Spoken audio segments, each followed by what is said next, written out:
আমি তোমাদের অষ্টমী পর্যন্ত সব কিছু শেয়ার করেছি, কোথায় কোথায় গিয়েছি। বাট নবমী দশমী আমরা কোথাও যাইনি। আমার বাপের বাড়িতে গিয়েছিলাম। আমার বাপের বাড়ি আমার শ্বশুর বাড়ি থেকে মাত্র 15 মিনিটের রাস্তা। যাই হোক, সেদিন সকালবেলা ঘুম থেকে উঠেছি, উঠে রেডি হয়ে গিয়েছিলাম আমি আমার বাপের বাড়িতে। ওই দুদিন থাকবো বলে মা দুর্গাও এসেছিলো তার বাপের বাড়ি, আর আমিও গেলাম আমার বাপের বাড়ি দুদিনের জন্য। তাই ওখানে গিয়ে আর কোথাও যাইনি ঠাকুর দেখতে। ভাবলাম বাড়িতেই থাকি সবার সাথে। সন্ধ্যেবেলায় ছিল এক দাদার বাড়িতে নেমন্তন্ন, তাই সেখানেই গিয়েছিলাম আমরা তিনজনে।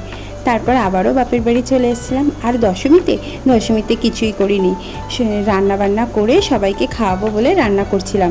আর বাবা এসে বলে যে শিগগিরই যা, মাকে নামিয়ে দিয়েছে মন্দিরে, তোরা যেয়ে মাকে বরণ করে আয়। তাই আমি আর মা তাড়াতাড়ি স্নান সেরে রেডি হয়ে, একটু সাজগোজ না করলে হয় বলো, লাল পাড়ে সাদা শাড়ি আমার খুব ভালো লাগে, তাই লাল পাড়ে সাদা শাড়ি পরে সমস্ত গয়না পরে চলে এসেছিলাম মাকে বরণ করতে। সত্যি মায়ের মুখটা দেখে না খুব খারাপ লাগছিল। এতদিন কি সুন্দর মজা করলাম, আনন্দ করলাম, মাকে দেখতে গেলাম, আর আজকে মায়ের মুখটা যেন সত্যি সত্যি কেমন যেন হয়ে যাচ্ছে। যেমন মেয়েরা যায় তার শ্বশুর বাড়ি বাপের বাড়ি ছেড়ে, তো সেরকমই হয়ে গেছে।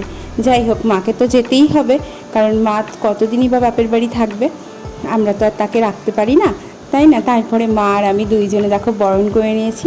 সাথে তোজো আর বোনও এসেছিলো।